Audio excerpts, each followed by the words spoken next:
Bonjour, bonsoir à toutes et à tous. Bienvenue au webinaire de ce soir en compagnie du docteur Baudry sur la PMA pour les mauvaises répondeuses. On va revoir ensemble ce qu'on entend par mauvaise répondeuse et les différentes solutions qui s'offrent à vous. En attendant que tout le monde entre dans le webinaire, je vous accueille, je me présente, je m'appelle Karine, je travaille au sein du groupe IVF Life, concrètement à Alicante, à la clinique IVF Spain Alicante. Et donc, nous sommes ce soir en compagnie d'un des gynécologues spécialistes en PMA d'Alicante, le docteur Daniel Baudry, qui donc nous fait l'honneur ce soir de nous parler des solutions qui sont possibles pour ce qu'on appelle les mauvaises répondeuses en PMA. Alors, on va attendre que tout le monde rentre. Pendant ce temps-là, je vous explique un petit peu pour celles et ceux qui ne connaissent pas la plateforme Zoom. On a plusieurs voies de communication avec le docteur. On a le chat et on a le bouton de questions-réponses. Alors, pour des raisons de protection des données et aussi de simplicité pour n'avoir qu'une seule voie de communication, le chat est fermé. Par contre, n'hésitez absolument pas à poser vos questions via le panel de questions-réponses. Ce que nous allons faire, c'est que nous allons d'abord écouter le docteur et on reviendra ensemble. Donc, moi, je vais le laisser présenter ce webinaire et on reviendra ensemble sur les questions et réponses à la fin de ce webinaire. Parce que même si vous allez avoir vos questions durant toute la conférence, peut-être que certaines de vos questions trouveront réponse durant la conférence du docteur. Et s'il vous reste des questions, n'hésitez absolument pas, on y reviendra donc à la fin dans une séance de questions-réponses en direct. Voilà, je pense que je vais donc laisser la parole au docteur Baudry et je vous retrouve à la fin de ce webinaire. À tout à l'heure. Bonjour à toutes et à tous, chers participants. Merci Karine pour cette aimable introduction. C'est un vrai plaisir de pouvoir réaliser ce webinaire sur le thème de la PMA pour les patientes à faible réserve ovarienne, ou autrement dit, les mauvaises répondeuses. Les patientes à faible réserve ovarienne, une problématique qui est souvent associée à l'âge maternel avancé, représente un défi de plus en plus croissant dans la pratique quotidienne de la PMA. Grâce aux progrès récents, comme la personnalisation des protocoles de stimulation, la sélection des embryons par les incubateurs time-lapse ou le diagnostic préimplantatoire et d'autres techniques encore expérimentales dont nous allons parler, il est désormais possible d'obtenir un embryon de très haute qualité, lequel peut conduire à une grossesse dans jusqu'à 80-90% des cas. Avant de commencer, permettez une courte autoprésentation. Après spécialisation en obstétrique et gynécologie en Hongrie, j'étais formé dans la PMA en France et en Espagne. J'ai obtenu un doctorat à l'Université autonome de Barcelone et une maîtrise en embryologie clinique à l'Université de Leeds en Royaume-Uni. Mon expérience professionnelle était assez variée parce que j'ai eu la possibilité de travailler dans les meilleurs centres de PMA en France, en Espagne, au Japon et en Royaume-Uni. Actuellement, je travaille à la clinique IVF Spain à Alicante. Je suis aussi impliqué dans la recherche clinique, mes intérêts principaux étant principalement le don d'ovocytes, l'optimisation du geste de transfert embryonnaire, la stimulation ovarienne légère ou la FIV en cycle naturel et l'échographie gynécologique 3D. Voici le plan du webinaire de ce soir. D'abord, j'aimerais parler de la définition de la faible réserve ovarienne. Ensuite, je vais discuter les différentes manières selon lesquelles les protocoles de stimulation ovarienne sont personnalisés. Ensuite, je vais mentionner quelques techniques récentes, encore très expérimentales, qui pourraient donner un espoir aux patientes avec une très faible réserve ovarienne. Et finalement, je vais discuter en détail les différents protocoles de traitement de fécondation in vitro qui ont été développés spécifiquement pour les mauvaises répondeuses et les patientes d'âge maternel avancé dans notre clinique à IVF Spain. Comment on définit la faible réserve ovarienne? Ce groupe de patientes soit bien connu dans la pratique quotidienne, mais la définition de cette condition dans la littérature scientifique a longtemps été très hétérogène et incohérente. La première tentative de standardisation a été faite en 2011, sous les auspices de la Société de l'Escheret, en établissant la classification de Bologne, qui définit la condition de faible réserve ovarienne lorsque deux de trois critères sont présents. L'âge maternel avancé à 40 ans, à plus de 40 ans ou plus, marqueur de réserve ovarienne faible ou réponse ovarienne antérieure faible avec 3 ovules ou moins récupérés.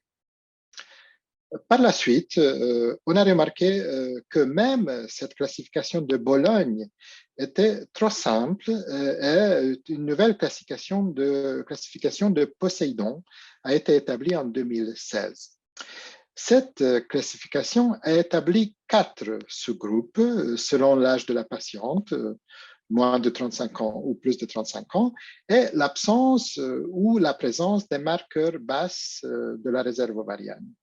Principalement donc le taux d'AMH et le comptage de follicules en trop.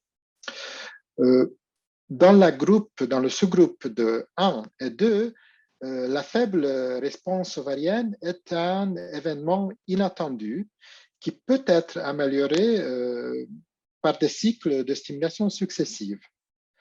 Tandis que dans les groupes 3 et 4, les vraies mauvaises répondeuses, la faible réponse ovarienne est une caractéristique standard et d'autres stratégies sont nécessaires pour améliorer le résultat.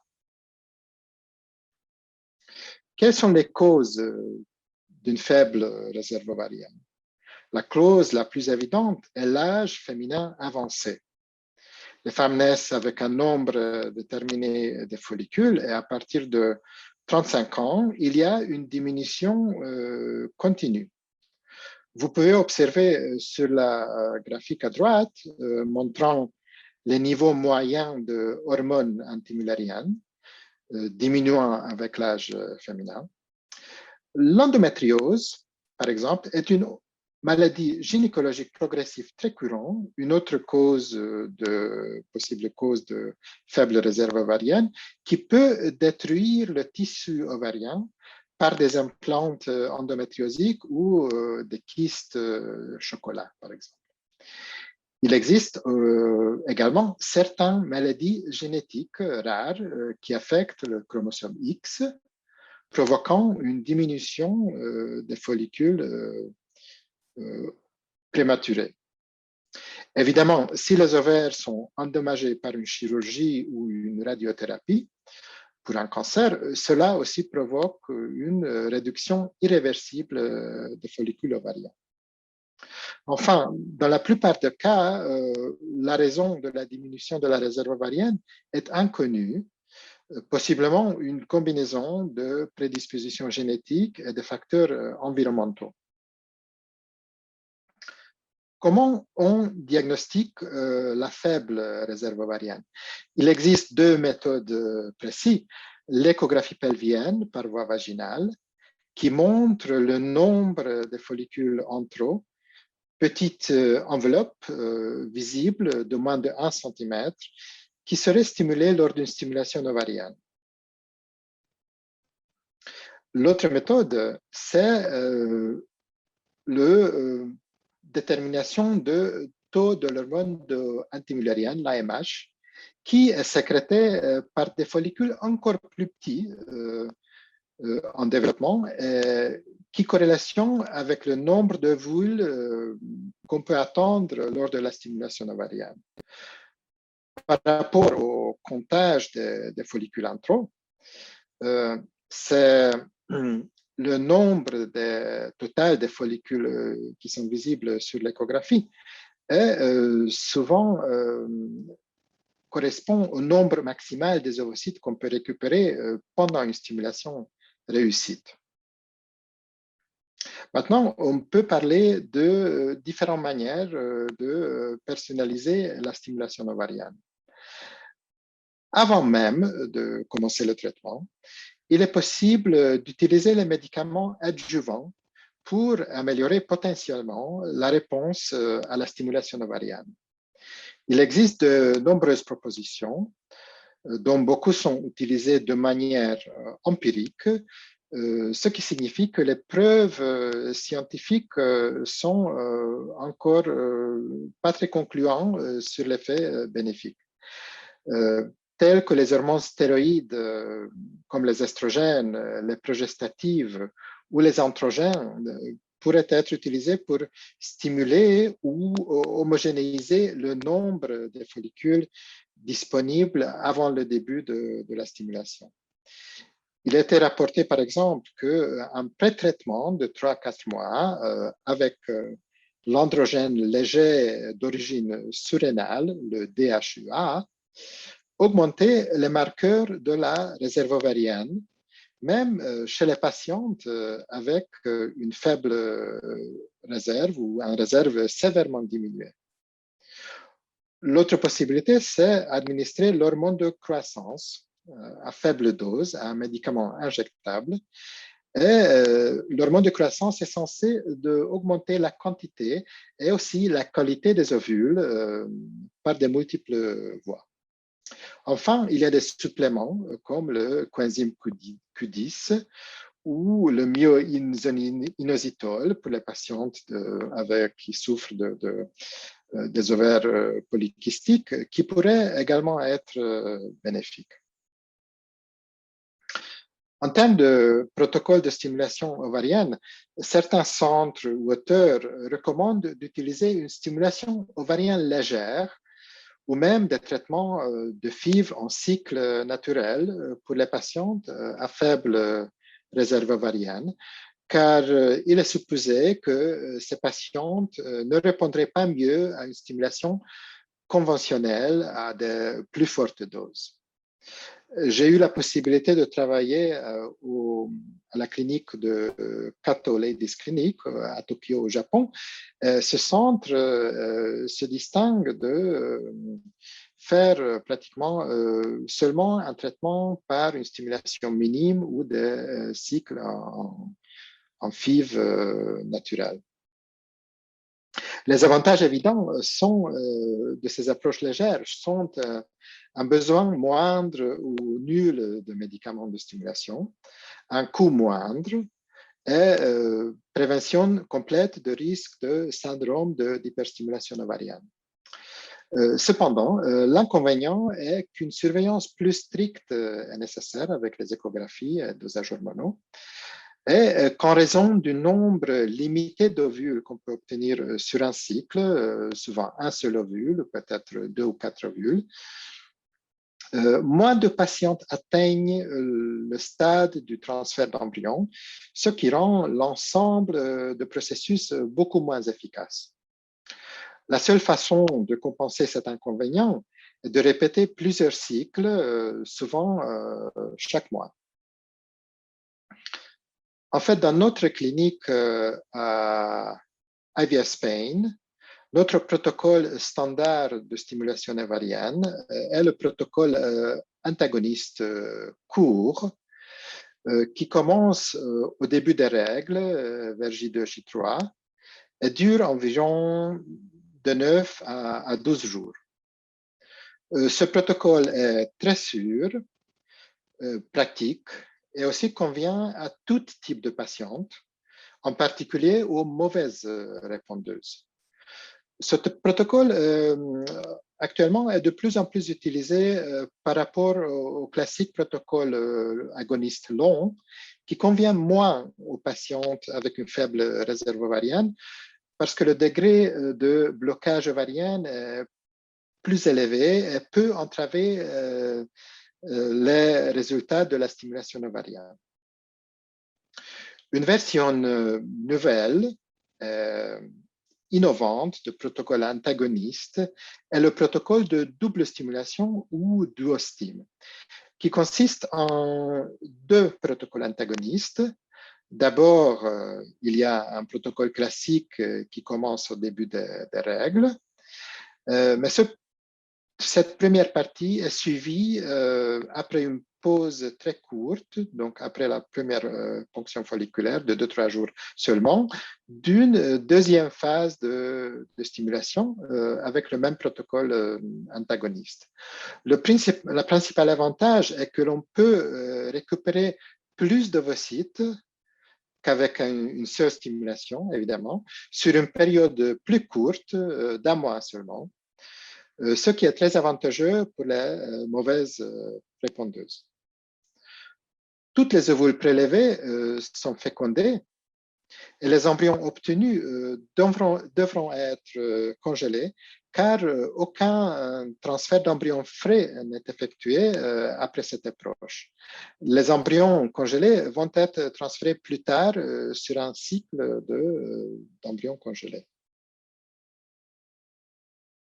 Comme vous pouvez constater, la vitrification ou la congélation ovocytaire ou embryonnaire, une technique relativement récente mais très efficace, est fréquemment utilisée pour ces approches de stimulation innovante. Dans le cas de mauvaises répondeuses, nous préconisons régulièrement l'approche de embryo banking ou l'accumulation des ovocytes ou des embryons plutôt, parce que c'est possible d'accumuler plusieurs embryons et ces embryons sont souvent soumis à un test de génétique préimplantatoire. Cette approche est également appelée freeze-all, ce qui signifie que le transfert d'embryons frais est beaucoup moins fréquemment utilisé qu'auparavant et qu'actuellement, dans la plupart des cas, le transfert d'embryons sont effectués en utilisant les embryons congelés. Sur le graphique ici, vous pouvez apprécier l'effet de embryo banking. En fait, plus il y en a ovules disponibles, ici vous voyez de 0 jusqu'à 20 ou plus il y a des chances cumulées de réussite. Donc, ça convient de faire plusieurs tentatives, augmenter le nombre des ovules et aussi des embryons disponibles, parce qu'on peut compenser comme ça les manque d'ovules, qui est la caractéristique principale des mauvaises répondeuses.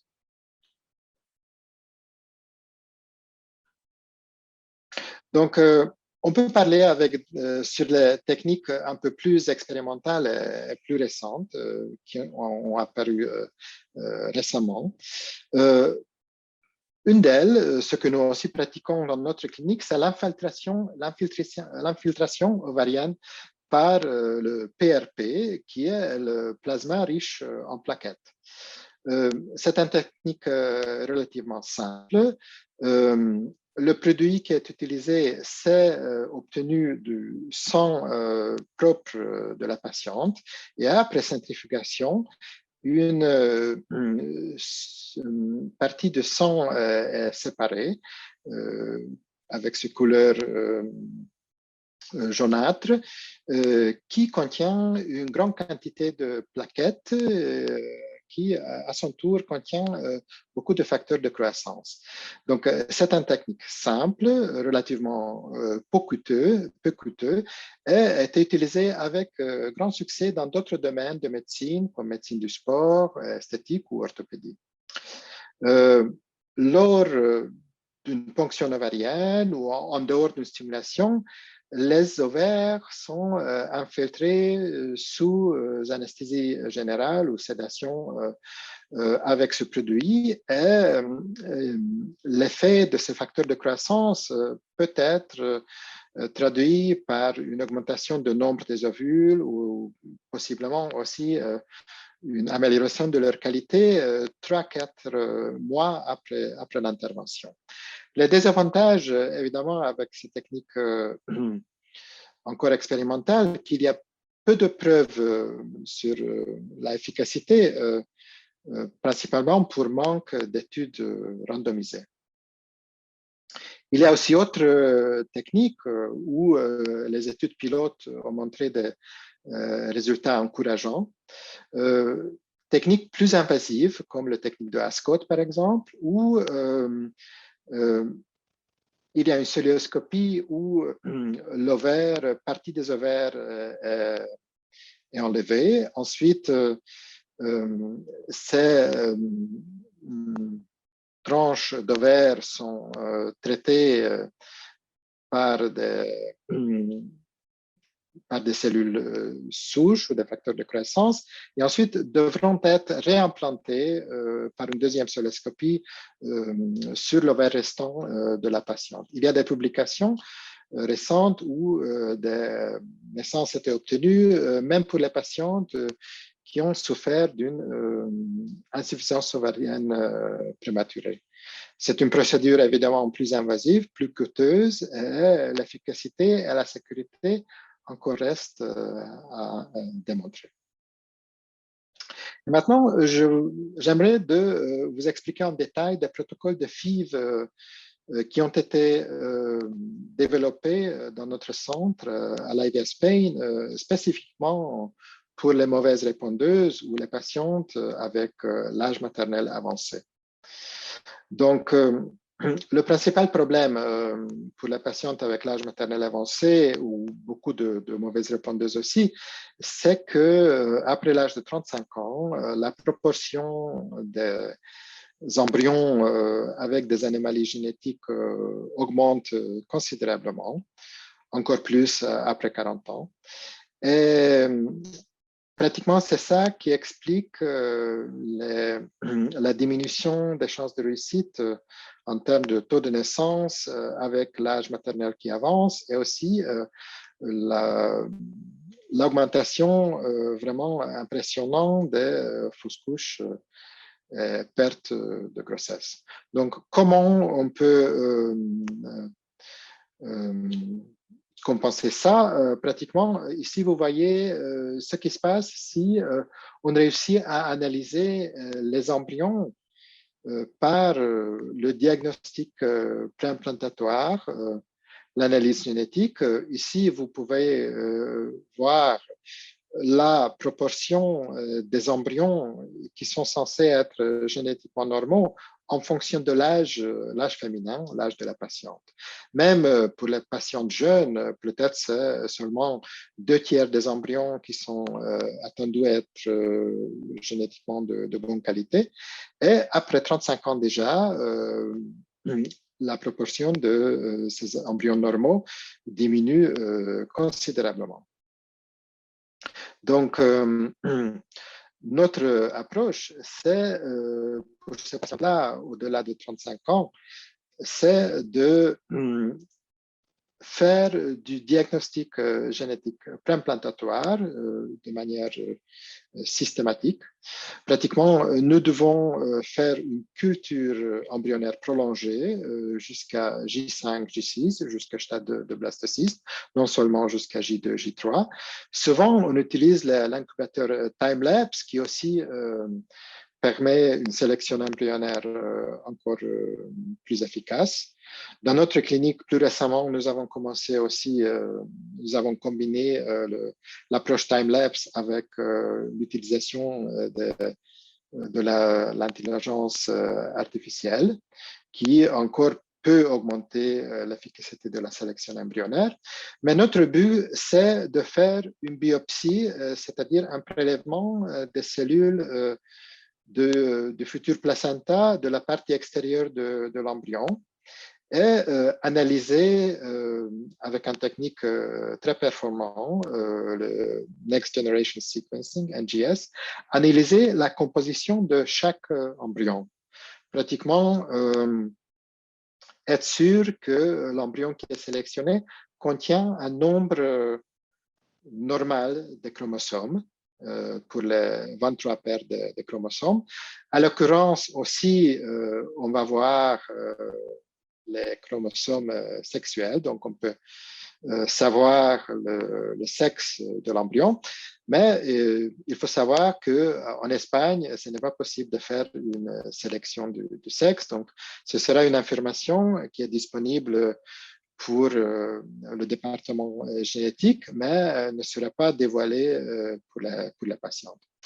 Mais en tout cas, on peut écarter les embryons qui ont un chromosome de plus, comme ici, ou un chromosome de moins. Et ces embryons, malheureusement, ne sont pas viables, elles seront écartés et ne pas transférés.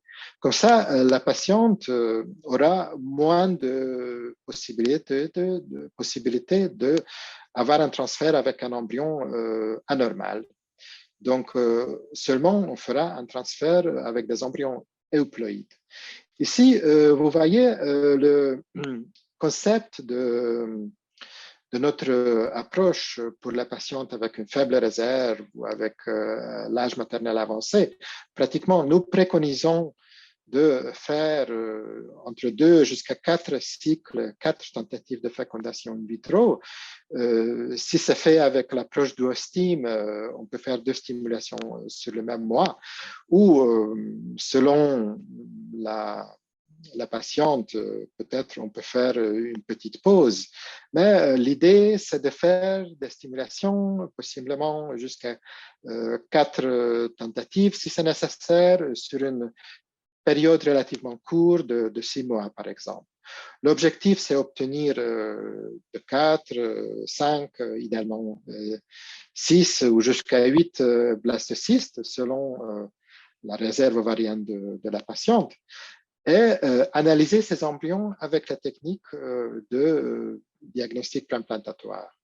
Si on transfère un embryon génétiquement normal, dans ce cas-là, même si la patiente est âgée, on attend les taux de réussite autour de 70-90%, c'est-à-dire des taux d'implantation très, très élevés. Et comme ça, on peut compenser l'effet délétère de l'âge féminin. Quels sont les résultats, ce qu'on attend? Donc, pratiquement, ici, vous voyez les résultats globaux avec des patientes qui utilisent leurs propres ovules. Donc, si on parle des patientes plus jeunes, de moins de 38 ans, sans diagnostic préimplantatoire, on attend des résultats tout à fait acceptables avec un taux de grossesse clinique autour de 62%. Par contre, pour les patientes qui nécessitent de diagnostic préimplantatoire de plus de 38 ans, quand on ne fait pas de diagnostic préimplantatoire, c'est vrai qu'il y a un biais dans ces résultats-là parce que nous proposons pour la plupart des cas le diagnostic préimplantatoire pour ce groupe de patientes et vous voyez que si on arrive à transférer un embryon génétiquement testé, les chances de réussite sont très, très élevées, même plus élevées que pour les patientes plus jeunes. Pourtant, il y a un groupe de patientes plus âgées qui, pour une raison ou l'autre, ne font pas de transfert avec ou ne font pas de diagnostic préimplantatoire et les résultats malheureusement sont assez faibles. Vous pouvez voir en comparaison qu'en don de vos sites, sans diagnostic préimplantatoire, nous avons aussi un test de un taux de réussite assez élevé. Pratiquement les deux sont identiques dans ce cas-là.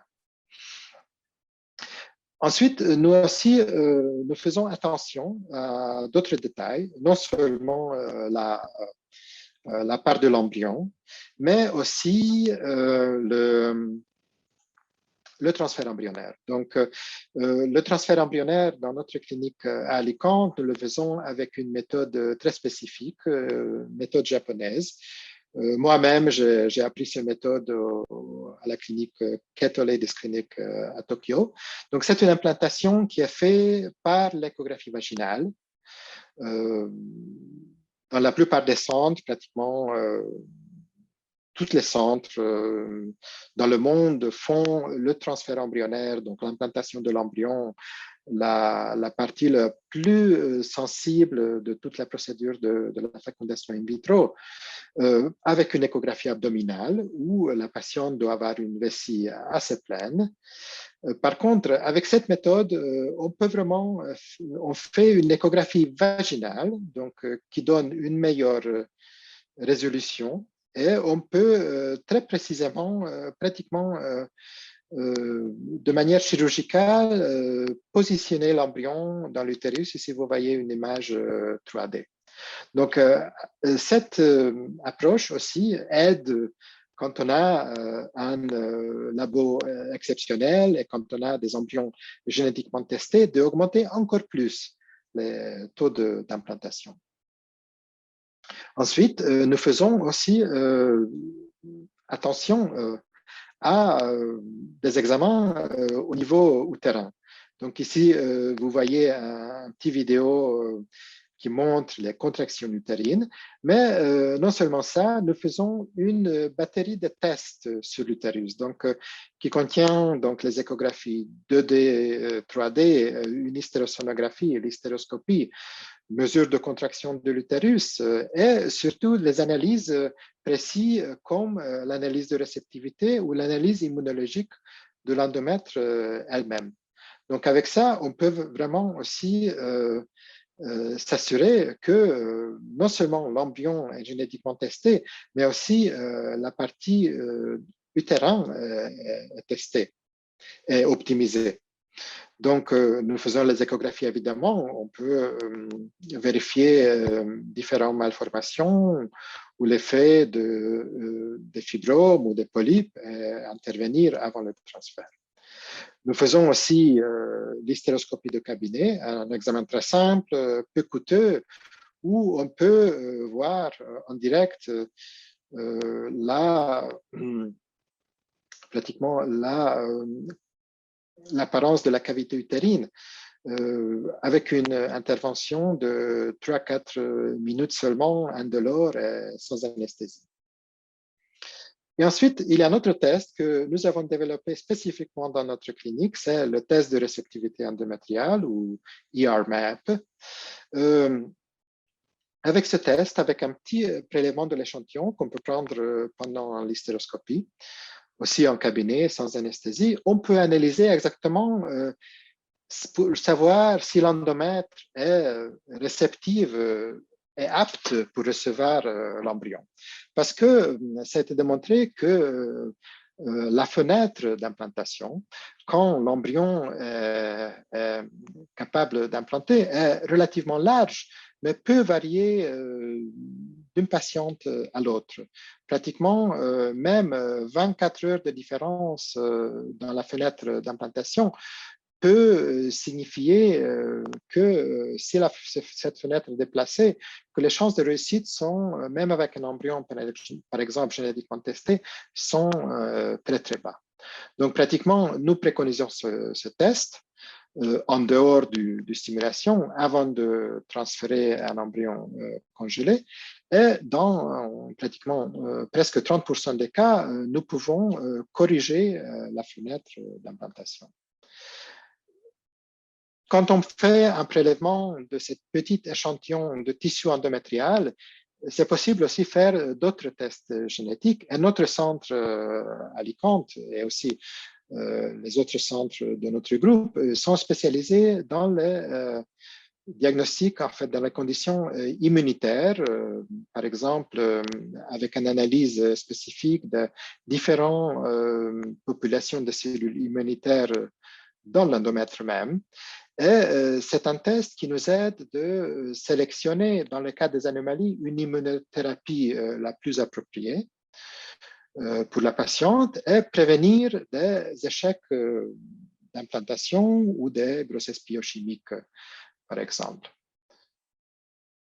Donc, pratiquement, c'est à peu près le résumé de nos protocoles que nous faisons pour ces patientes assez difficiles de l'âge maternel avancé ou avec des mauvaises répondeuses aussi.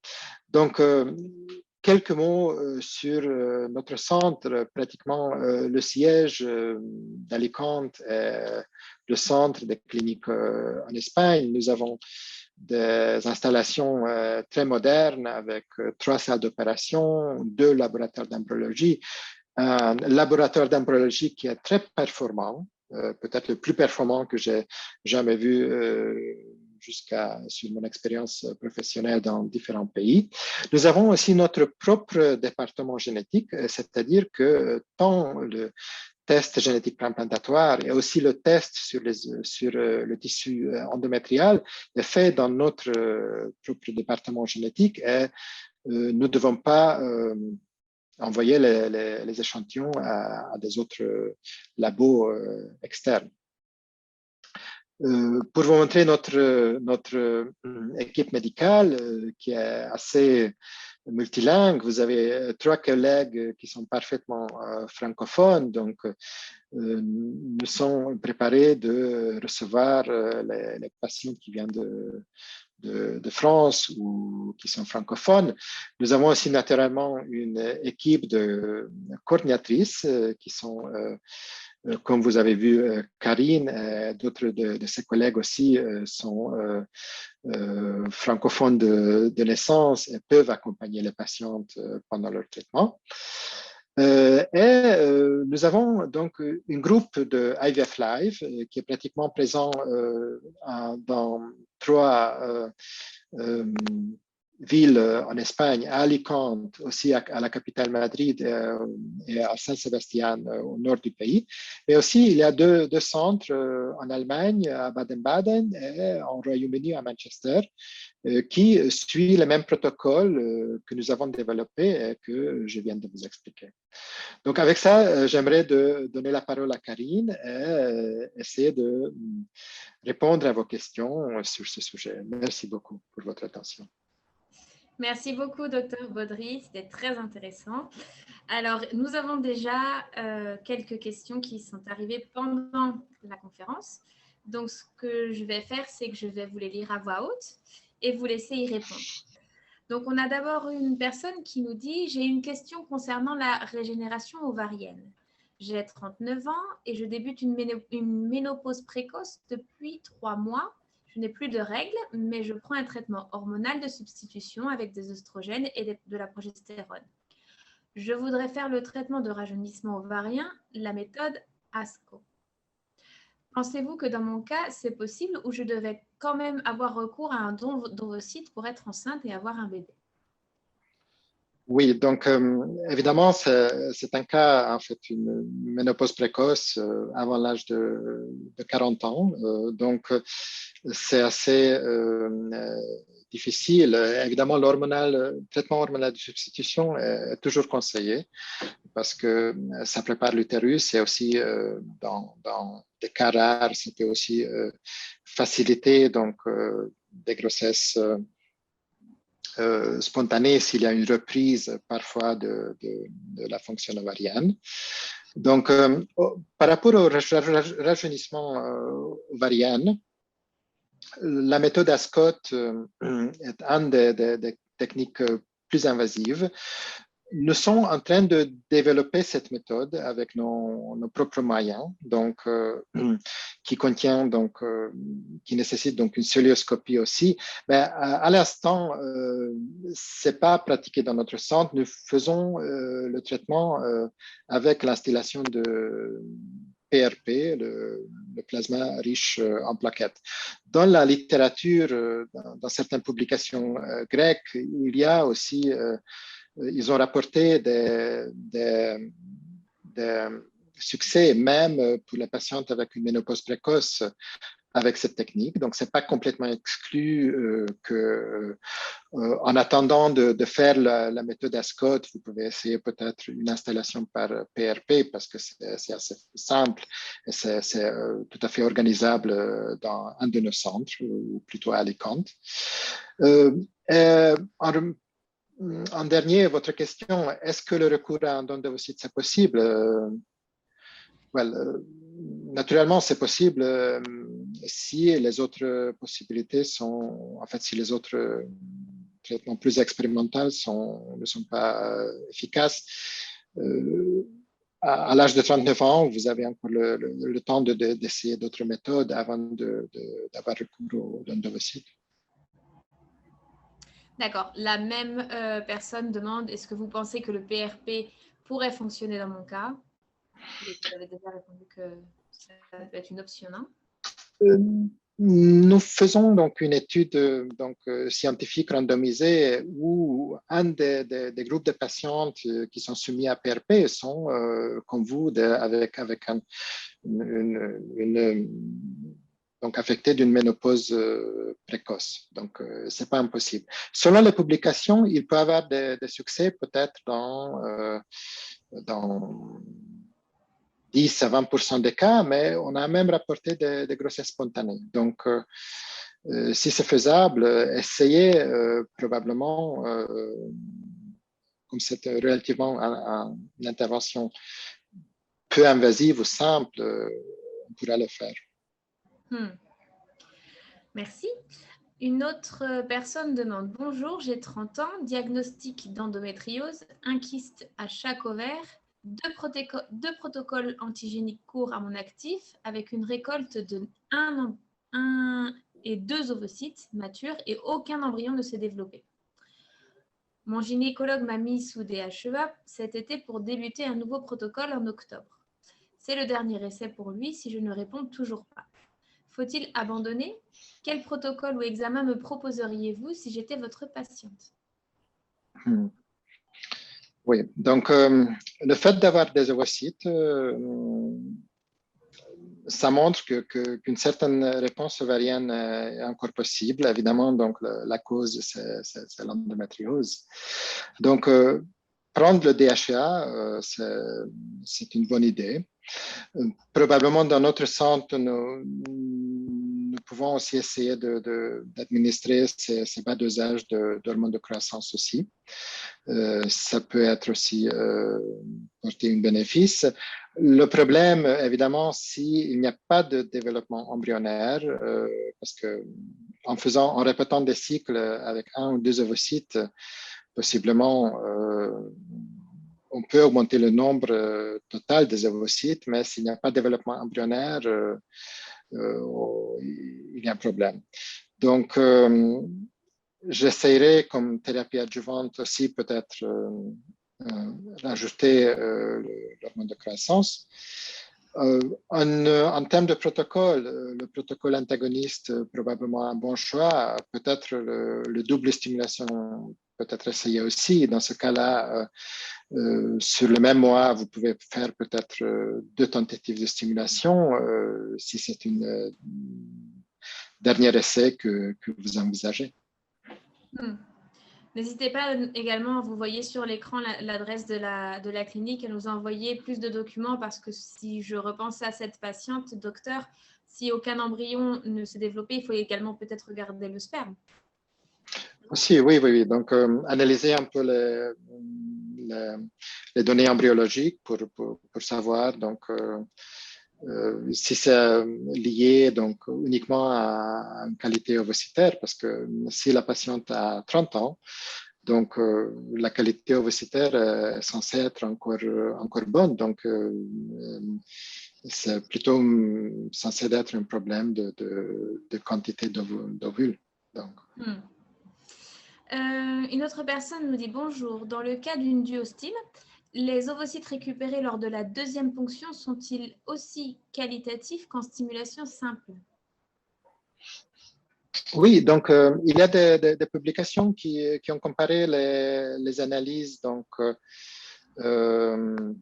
en fait la qualité des ovocytes. Donc il n'y a pas de différence. On a même analysé les embryons qui provenaient de la première phase ou de la seconde phase.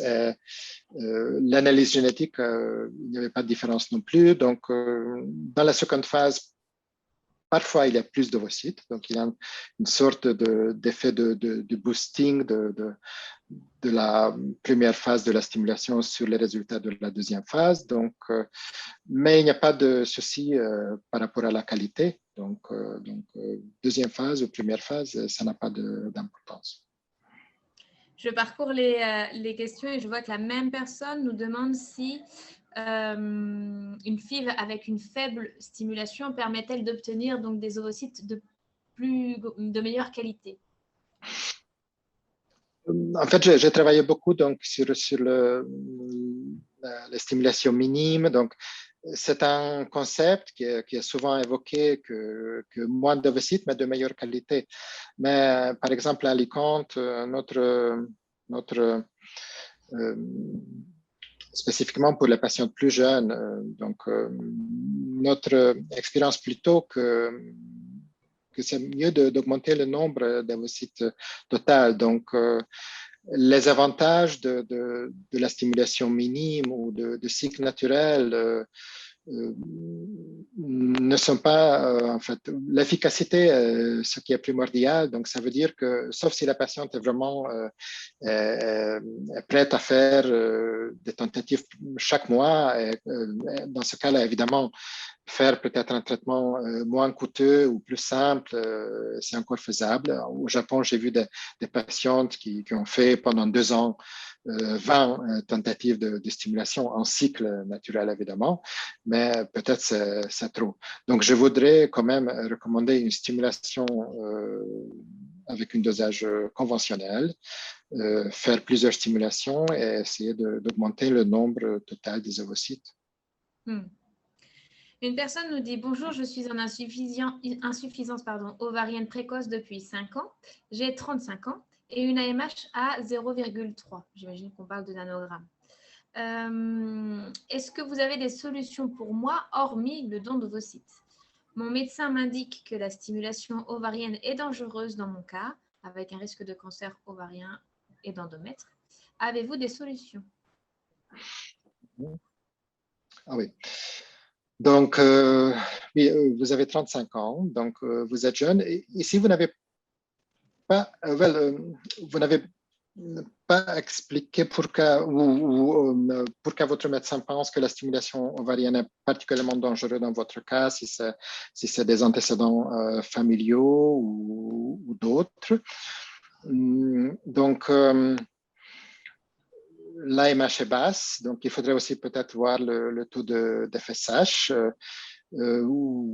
Si la stimulation n'a jamais été encore essayée, quand même une tentative peut être envisagée, peut-être avec une instillation de PRP avant de commencer le traitement, ou peut-être avec des thérapies adjuvantes comme le DHEA, par exemple, où c'est nécessaire de le prendre pendant 3-4 mois avant de commencer la stimulation. Donc, même avec des taux d'AMH basses, aussi, c'est intéressant de voir si sur l'échographie, on voit des follicules en trop, mais une tentative de stimulation quand même peut être envisagée. Oui, de toute façon, c'est vrai qu'il nous manque beaucoup d'éléments pour ce cas-là. Et n'hésitez pas, comme je vous dis, à nous Oui, on envoyer. peut, si vous voyez plus d'informations, on peut l'analyser, même avoir donc une petite consultation. Donc, oui. Et c'est parfois un peu compliqué comme ça dans un webinaire de donner des réponses précises quand on n'a pas tous les éléments. La technique PRP est-elle faisable dans tous les centres IVF Spain, notamment à Saint-Sébastien? C'est une technique assez simple qui ne nécessite pas d'équipement laboratoire compliqué. Donc, on pourrait le confirmer avec nos collègues, les coordinatrices, mais à Alicante, sûrement, c'est possible. Je pense qu'à Madrid aussi, mais sûrement dans tous nos centres espagnols, ça va être disponible ou est déjà disponible.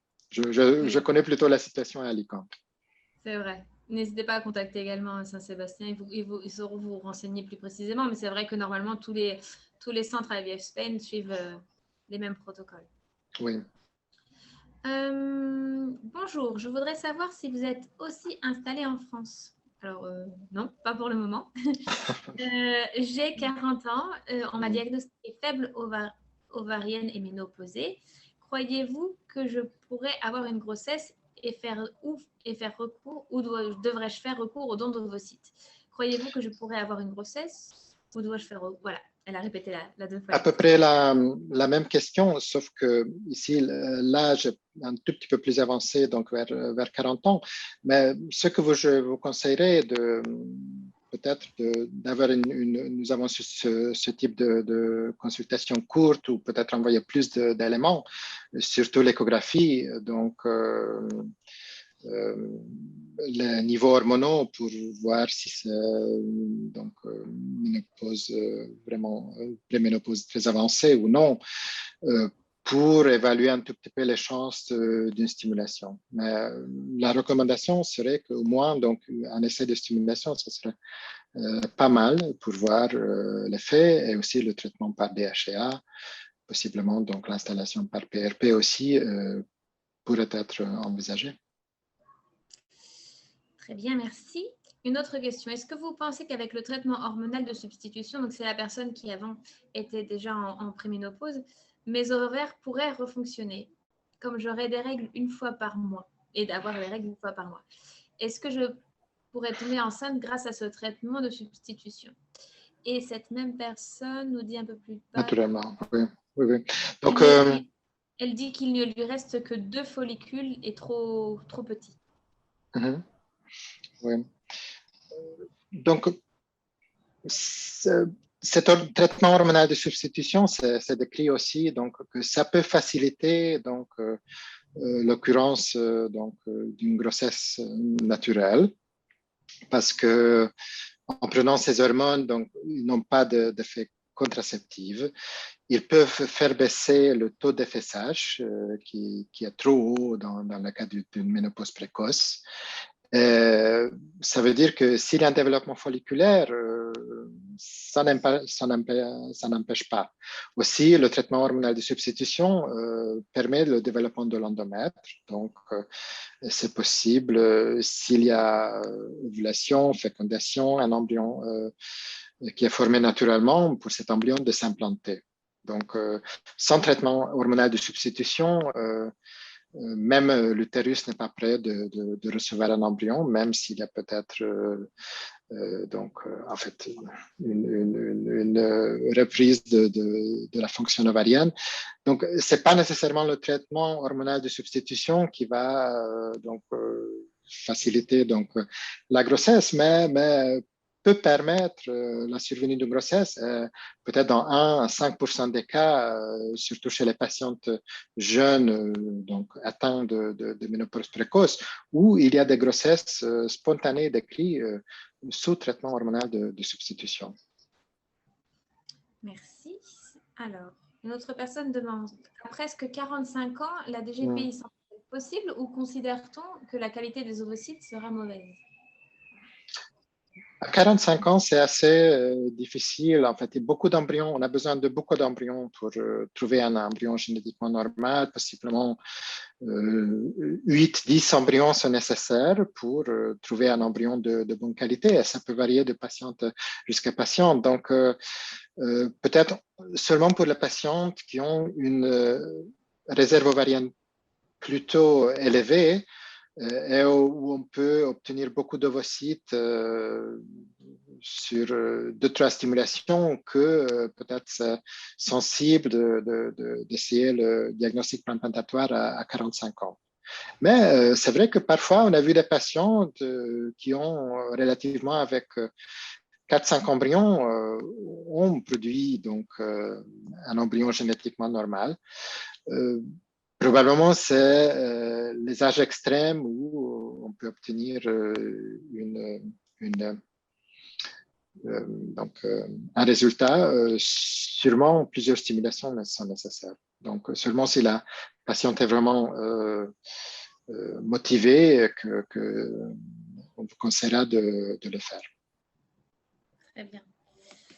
Bonjour, j'ai 35 ans et j'ai commencé un parcours FIV simple avec stimulation ogonale et modèle et mes embryons n'ont pas pu être transférés. Pensez-vous que c'est dû à la méthode utilisée car ma gynéco m'a informé que pour la prochaine fois, ce sera une FIV XI?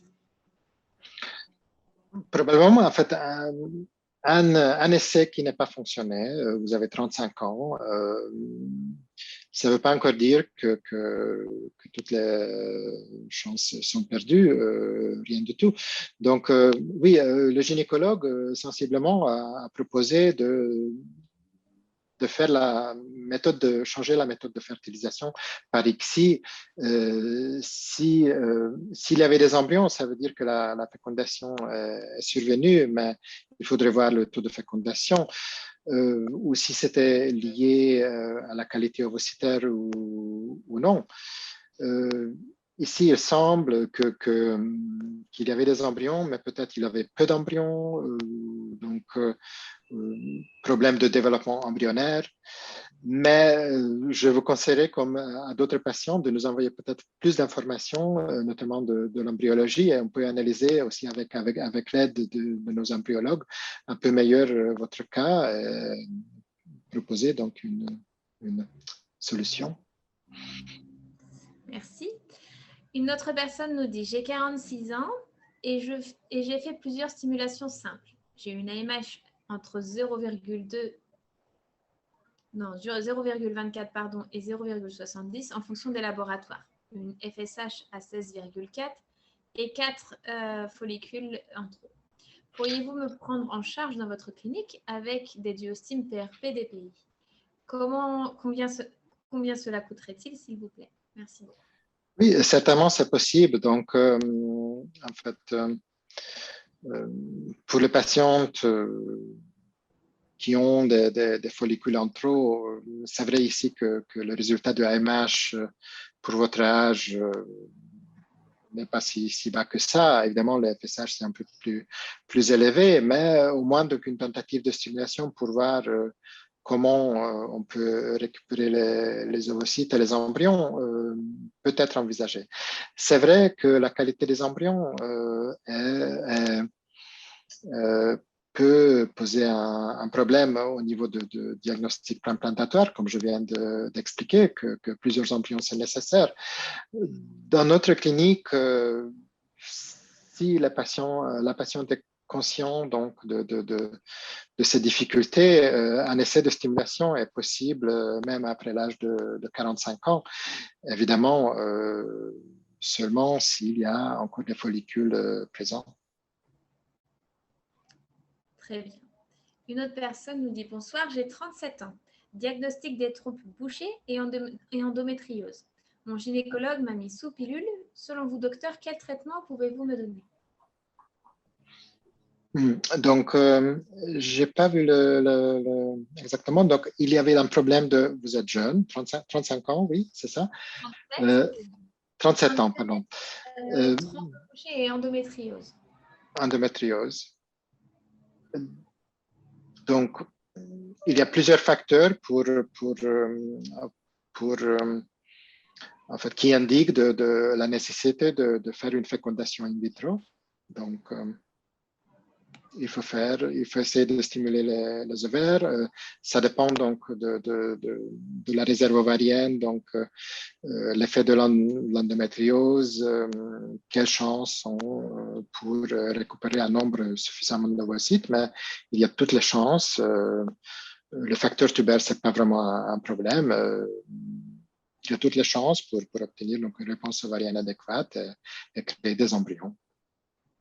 Très bien. On va passer aux dernières questions, parce qu'on arrive à 1 heure de webinaire, ce qui est déjà beaucoup pour le docteur qui a déjà fait sa journée de travail.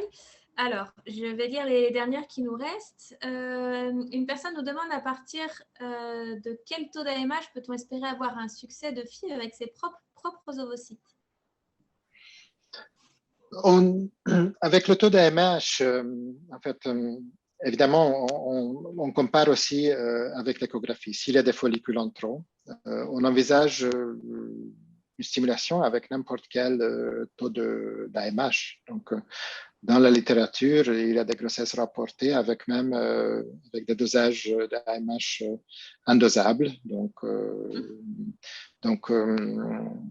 une tentative de stimulation, ça n'est pas contre-indiqué.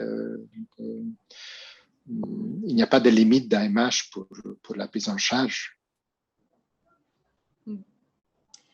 Alors, je vais répondre à deux questions un peu plus techniques. Ressentons le replay du webinaire. Alors, le webinaire sera mis en ligne sur notre chaîne YouTube demain et vous recevrez d'ailleurs un mail vous l'indiquant. Et une autre personne nous demande notre contact et le contact, vous l'avez sur l'écran. C'est contact@ivf-spain.com. Une autre personne nous demande quel dosage de DHEA. DHEA, dans la littérature, c'est décrit donc, c'est des comprimés de 25 mg et on peut prendre jusqu'à 3 comprimés par jour, donc 75 mg pendant 3 mois pour que la maturation des follicules, donc qu'il y ait un effet. C'est un androgène légère, donc d'origine surrénalienne. Donc, sauf si la patiente expérimente des effets secondaires comme problème de la peau ou perte des cheveux, dans ce cas-là, il faut diminuer le dosage. Mais pour la plupart de nos patientes, comme c'est un traitement relativement donc, ponctuel de 3 mois, pour faciliter la stimulation. Donc, c'est rare qu'il faut abandonner ce thérapie adjuvant. Alors, on a donc 3 autres questions qui nous restent. Une dame qui nous dit « J'ai 44 ans. Dans le cadre d'une FIV avec donneur de sperme, je viens d'utiliser 10 ovocytes sur les 16 que j'avais vitrifiés à 39 et à 40 ans. Sur ces 10 ovocytes, 7 ont été fécondés, mais un seul blastocyste a été obtenu et le transfert a échoué.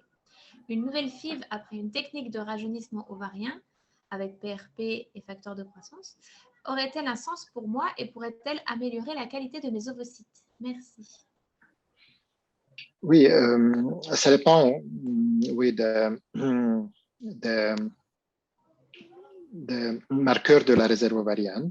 Mais si il y a 4-5 ans, vous avez pu donc produire 16 ovocytes, donc probablement c'est encore possible de stimuler vos ovaires.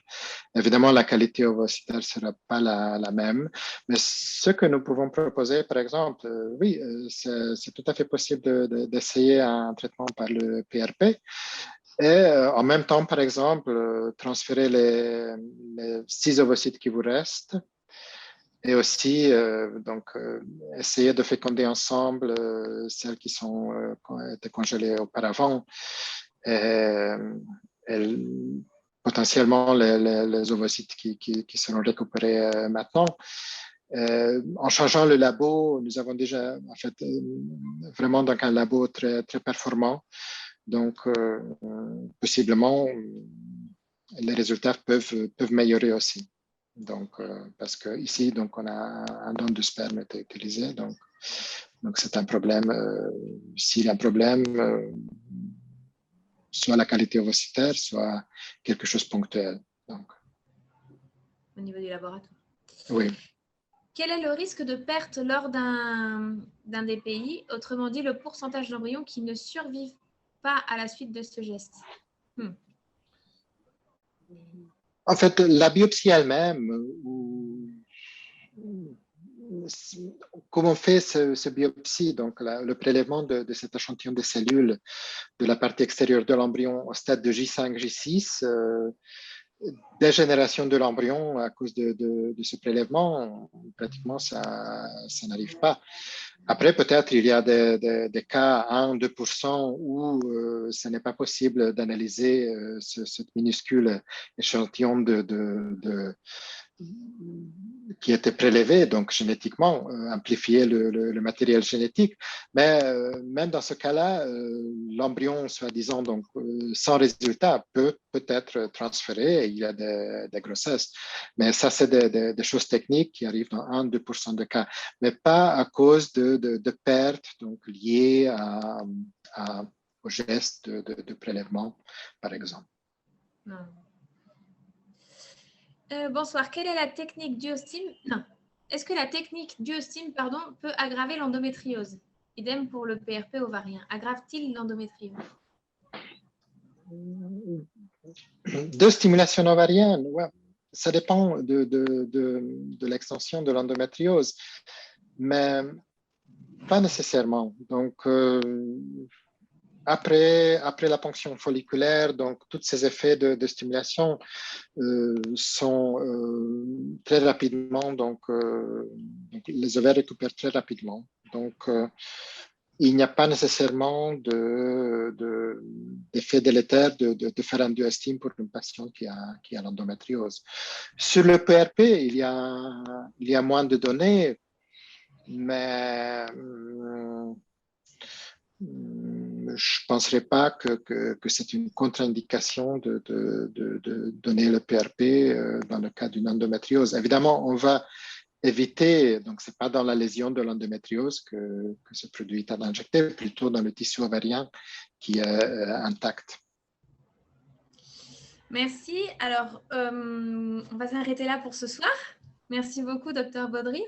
N'hésitez pas si vous avez encore d'autres questions que vous n'avez pas encore eu le temps de poser, de nous les poser sur notre boîte mail qui est donc sur votre écran, parce que c'est une boîte mail où le Dr Baudry a directement accès, comme il l'a dit tout à l'heure, via les coordinatrices. Et puis, moi, de mon côté, pour celles et ceux qui sont dans la région parisienne, vous indiquer que nous serons, aussi bien le Dr Baudry que moi-même, ce week-end à Paris, au Salon Désir d'Enfants. Et donc sur notre site internet également, vous pouvez, il ne nous reste pas beaucoup de place, mais on a encore quelques consultations de libre avec le docteur Baudry ou alors avec le docteur Herrera qui est également avec nous pendant les 2 jours sur le salon pour pouvoir poser et parler directement avec les docteurs de votre cas. En particulier, amener tous vos examens et tout et tout. Et si vous n'habitez pas dans la région parisienne, n'hésitez pas, comme vous le disait le docteur Baudry tout à l'heure, à nous contacter. On se fera un plaisir de regarder votre dossier à la loupe et de vous donner notre point de vue, notre avis médical. Merci beaucoup pour avoir été si nombreux ce soir avec nous. Merci encore, docteur. Merci beaucoup. Et je vous dis à très bientôt pour un nouveau webinaire du groupe IVF Live. Bonne soirée à tous et prenez bien soin de vous. Au revoir. Au revoir.